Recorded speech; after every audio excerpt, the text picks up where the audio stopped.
Olá! A nossa análise de hoje mergulha num texto fascinante, lá do início do século XX, com uma proposta que, olha, soa quase como mágica. Quase mágica, mas foi defendida por um farmacêutico muito sério. Exatamente. A fonte é o livro O Domínio de Si Mesmo pela Autossugestão Consciente, de um francês chamado Émile Coué. Um livro muito curioso que, na época, flutuava ali entre a psicologia que estava nascendo e o que a gente hoje chamaria de autoajuda. Uhum. Mas ele parte de uma observação muito perspicaz sobre como a nossa mente funciona. Ou melhor, como ela não funciona do jeito que a gente pensa. Pois é. E a nossa missão aqui é desvendar a tese central dele. Coué basicamente dizia: esquece a força de vontade. A verdadeira rainha que governa nosso reino interior é a imaginação. E não só isso, ele propõe um método para a gente aprender a dirigir essa força, né? Exato. Então a pergunta que guia a nossa conversa é: Émile Coué era um charlatão ou um gênio que estava, sei lá, décadas à frente do tempo dele? Uma ótima pergunta.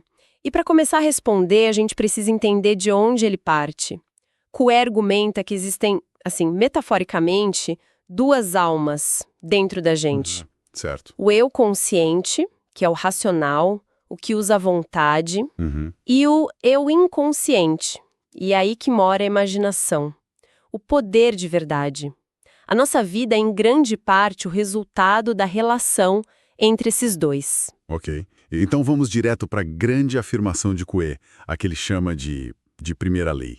E ela é um verdadeiro soco no estômago de quem acredita que tudo se resolve com força de vontade. É verdade. Ele diz: quando a vontade e a imaginação estão em conflito, é sempre a imaginação que vence, sem exceção. Pois é, ele joga essa ideia na mesa sem pedir licença. É isso e ponto final. E o brilhante é que ele não fica só na teoria.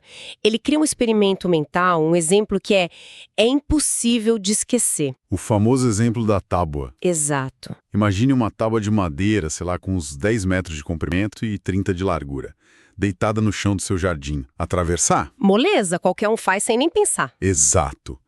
A sua vontade diz: vou atravessar, e o corpo vai.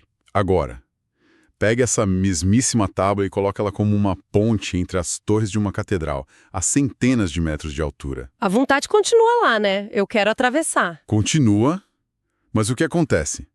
A maioria de nós não conseguiria dar nem 2 passos. As pernas iam tremer, o corpo ia congelar. E por quê? Porque a imaginação entra em cena com um filme de terror. Você vai cair. É muito alto. Não dá pra fazer isso. E essa imagem da queda é tão poderosa, tão vívida, que ela anula completamente a vontade. Então, para ele, a pessoa não cai por acidente. De jeito nenhum. Ela cai porque imaginou a queda com tanta força que o corpo simplesmente obedeceu a essa ordem.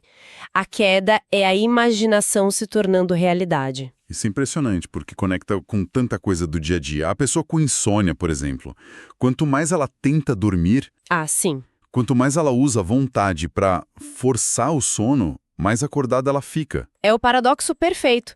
A vontade diz durma, mas a imaginação tá gritando você não vai conseguir dormir, já são 2 da manhã. E adivinha quem ganha? A imaginação, sempre. Sempre. A mesma coisa com o ciclista iniciante que vê uma pedra na estrada.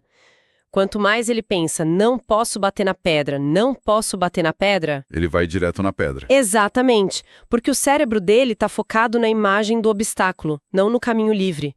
É o que chamam de fixação de alvo. Que curioso. É como se o nosso cérebro fosse literal demais. Ele vai para onde a gente aponta a lanterna da nossa atenção, mesmo que seja o lugar que a gente quer evitar. Exato. Então, se a imaginação é essa força que nos sabota, qual é a saída? Não dá para simplesmente desligar ela. E essa é a virada de chave do método Coué. Ele diz, se você não pode vencer a imaginação pela força, precisa se aliar a ela. Se aliar. Sim, se ela é um cavalo selvagem, não adianta dar chicotada. Você precisa aprender a guiá-la com rédeas. E essa rédea, para ele, é a autossugestão. Ok, vamos definir isso. Sugestão e autossugestão. Qual é a diferença? Sugestão é uma ideia que vem de fora. De um médico, um amigo, um livro. A autossugestão é uma ideia que nós mesmos implantamos na nossa mente. Certo. Mas o ponto crucial para Coe é que toda sugestão externa só funciona se o nosso inconsciente aceita ela e a transforma em autossugestão, no final das contas. Somos nós que nos convencemos. Exatamente. O poder não está em quem sugere, está na mente de quem recebe a sugestão. Entendi. Mas se a vontade não funciona, como é que se implanta essa ideia? A gente não estaria usando a vontade para forçar uma autossugestão a entrar? Parece um beco sem saída. E essa é a parte mais sutil e talvez a mais genial do método. Coe insiste, repete o tempo todo que o processo deve ser feito sem esforço. Sem esforço. Isso é um paradoxo. E você pensa com força, eu vou ficar calma. A imaginação, que é meio rebelde, sussurra no fundo. Você tá tentando muito, mas não vai rolar, você tá apavorada. E aí a lei dele se aplica de novo. A imaginação da falha vence a vontade de sucesso. Justamente. É a clássica síndrome de não pense no elefante rosa. Quanto mais você se esforça para não pensar, mais o elefante dança no centro da sua mente. Peraí, tem uma frase no livro que é quase uma fórmula matemática. Ele diz que a força da imaginação é proporcional ao quadrado da vontade usada contra ela. Exatamente. Isso é uma afirmação pesada. Ele está dizendo que lutar contra um pensamento não só não funciona, como o fortalece. Exponencialmente. É isso. É exatamente isso. É o que mais tarde, na psicologia, ficou conhecido como a lei do esforço reverso. Quanto mais você rema contra a maré, mais forte ela parece. A abordagem de Coe não é de confronto, é de persuasão. Não é uma batalha, é uma conversa. Você não grita com o inconsciente, você sussurra para ele. Certo. Se a ideia é sussurrar e não gritar, como ele recomendava fazer isso no dia a dia, qual era o método prático? Ele era muito específico. A prática principal, a higiene mental diária, devia acontecer em 2 momentos-chave: logo ao acordar e na hora de ir para a cama, antes de adormecer. E por que nesses momentos? Porque são estados liminares, de fronteira. A mente consciente, o nosso guarda do portão racional, está sonolenta, relaxada, ela oferece menos resistência. A porta para o inconsciente está, digamos, entreaberta. Faz todo sentido. E o que a pessoa devia fazer? O ritual era simples: fechar os olhos, relaxar e repetir 20 vezes, em voz baixa e monótona, quase como uma cantiga de niná, a frase universal dele. Aquela famosa: Todos os dias, sob todos os pontos de vista, vou cada vez melhor. a repetição em voz monótona é para evitar o entusiasmo, para não ativar a vontade. Exato. A monotonia e a repetição mecânica são para fazer a ideia deslizar para dentro da mente, sem que o consciente analise ou questione. E ele tinha até um truque para isso. Um truque. Ele sugeriu usar um barbante com 20 nós para contar as repetições. Um barbante com nós. Parece meio ritualístico, quase supersticioso. Pode parecer, mas a lógica é puramente psicológica. Ao usar os nós para contar, você ocupa a mente com uma tarefa mecânica e tira dela o esforço de ter que lembrar em que número tá. É mais um jeito de garantir que a vontade fique de fora. Tudo desenhado para ser passivo. Para ser um ato de absorção, não de imposição. Perfeito. E para situações agudas. Uma dor de cabeça no meio do dia, uma crise de ansiedade, haviam primeiros socorros. Sim, a técnica era se isolar por um momento, fechar os olhos, colocar a mão sobre a área da dor ou do desconforto e repetir o mais rápido possível as palavras está passando, está passando, está passando. E a velocidade é a chave. A velocidade é a chave. É tão rápido que não dá tempo para o cérebro consciente intervir com um pensamento contrário do tipo, isso é bobagem, não vai funcionar. Você satura o sistema com a sugestão positiva antes que a negativa possa se formar. Mas tudo isso parte do princípio de que a pessoa acredita que funciona? Como ele convencia um cético ali na hora? Ele tinha alguma forma de provar o poder da imaginação? Tinha, e essa era a primeira parte das sessões dele. Ele chamava de experimentos preliminares. Eram demonstrações ao vivo. Sei. A mais famosa era a das mãos juntas. Ele pedia para a pessoa entrelaçar os dedos, apertar bem as mãos e imaginar intensamente: eu não consigo separar minhas mãos. E a pessoa não conseguia. Por mais que ela tentasse com a força dos braços, as mãos ficavam coladas. Então, no momento seguinte, ele pedia: agora pense, eu consigo, e elas se soltarão. E as mãos se separavam, facilmente. Nossa. Não era hipnose, não era um truque, era uma demonstração prática da lei dele. A imaginação de não consigo era mais forte que a vontade física de eu quero separar. Ao sentir isso no próprio corpo, a pessoa começava a entender o princípio. Ok, a teoria é elegante, os experimentos são inteligentes. Mas vamos para a parte que gera mais controvérsia. O livro está cheio de relatos de curas que soam, bem, inacreditáveis. E é aqui que a gente precisa analisar com cuidado, né? Separando o mecanismo da alegação, ele relata casos que vão do plausível ao que parece quase milagroso. Vamos começar com um caso físico. Lembro de um sobre uma hemorragia dentária. Sim, ele conta que após uma extração de dente, uma paciente tinha um sangramento que não parava. Em vez de usar remédios, ele simplesmente sugeriu a ela: imagine que o sangramento vai parar. Em 2 minutos, ele terá parado. E parou. E segundo o relato, foi exatamente o que aconteceu. A explicação teórica dele era que a ideia vai parar foi recebida pelo inconsciente, que por sua vez ordenou que as pequenas artérias se contraíssem e elas obedeceram. Isso já é impressionante. Mas ele não para por aí.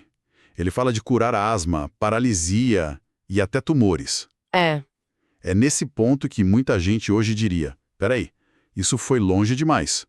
Como ele justificava curar um tumor com pensamentos? A teoria dele era consistente, embora desafie a biologia moderna.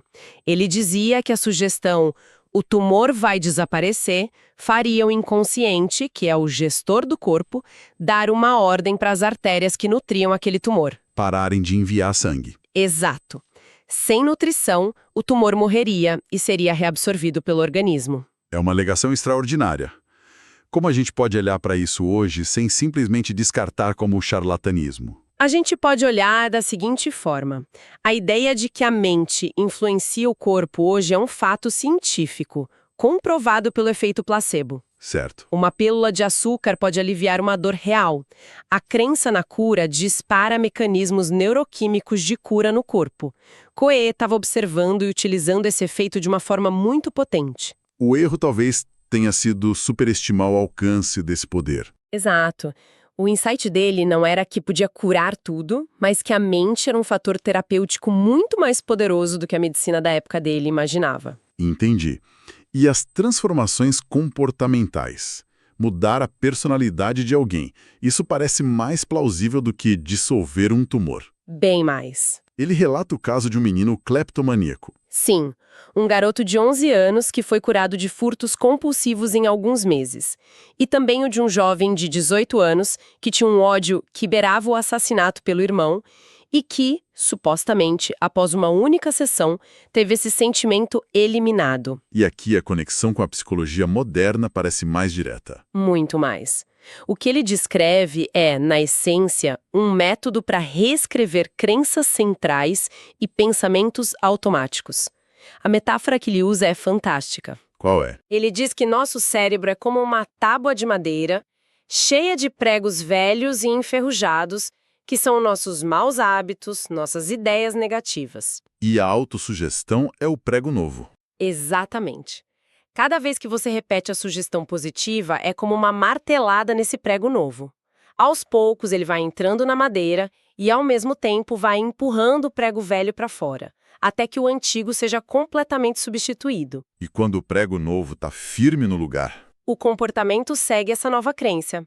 É uma descrição perfeita do que as terapias cognitivo-comportamentais buscam fazer hoje: identificar, desafiar e substituir pensamentos disfuncionais. Isso me leva a um dos pontos mais curiosos e talvez eticamente ambíguos do livro: a aplicação do método em crianças enquanto elas dormem. Sim, a sugestão noturna, ele instruía os pais a entrarem no quarto do filho dormindo, ficarem a 1 metro da cama e sussurrarem de 15 a 20 vezes as qualidades ou melhorias que desejavam para a criança. Em saúde, comportamento, estudos. Exato. Sussurrar no ouvido de uma criança dormindo. Hoje em dia, isso soaria um pouco invasivo. Sem dúvida, levanta questões sobre consentimento, autonomia, mas, na lógica de Coe, fazia todo sentido. O eu consciente da criança, que poderia ser teimoso ou resistente, estava adormecido. O caminho para o eu inconsciente, o centro de comando, estava livre. Totalmente. Ele via isso como a forma mais pura e eficiente de sugestão, indo direto à fonte do comportamento sem nenhuma interferência. Então, se a gente amarra tudo isso, a ideia central é que dentro de nós existe essa força imensa, a imaginação, que na maior parte do tempo opera no piloto automático. E muitas vezes contra a gente. Exato. E o método Coe é, no fundo, um manual de instruções para aprender a pilotar essa máquina. Perfeito. E o que é fascinante é ver como essa semente plantada há um século germinou em tantos campos diferentes hoje.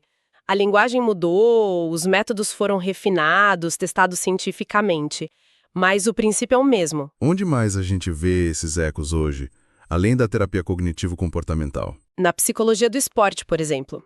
Atletas de elite passam horas fazendo visualização, que é, em essência, uma forma sofisticada de autossugestão. Eles imaginam a tacada perfeita, a corrida perfeita, não com esforço, mas com convicção, para programar o inconsciente para o sucesso. Vemos na medicina, na pesquisa sobre o efeito placebo, que confirma que a expectativa de cura pode, de fato, curar. E até no mundo dos negócios, com o conceito de mindset? Justamente.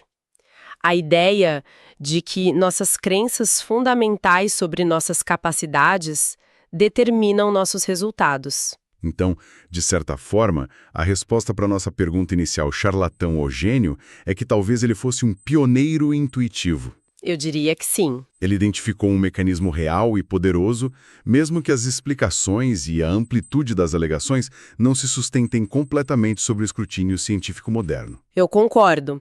Ele estava mapeando um território desconhecido com as ferramentas que ele tinha. E acabou desenhando um mapa surpreendentemente preciso de como o nosso diálogo interno molda a nossa realidade. Para fechar, fica uma reflexão que esse material me provocou. Rouet insiste o tempo todo que a autossugestão deve ser feita sem esforço. Isso me faz pensar nas nossas próprias metas e resoluções. O que acontece quando tentamos forçá-las com pura força de vontade, em vez de as imaginarmos com calma e convicção? Se a imaginação é de fato a força dominante, como seria repensar a busca por nossos objetivos, focando menos no esforço de vontade e mais na visualização convicta?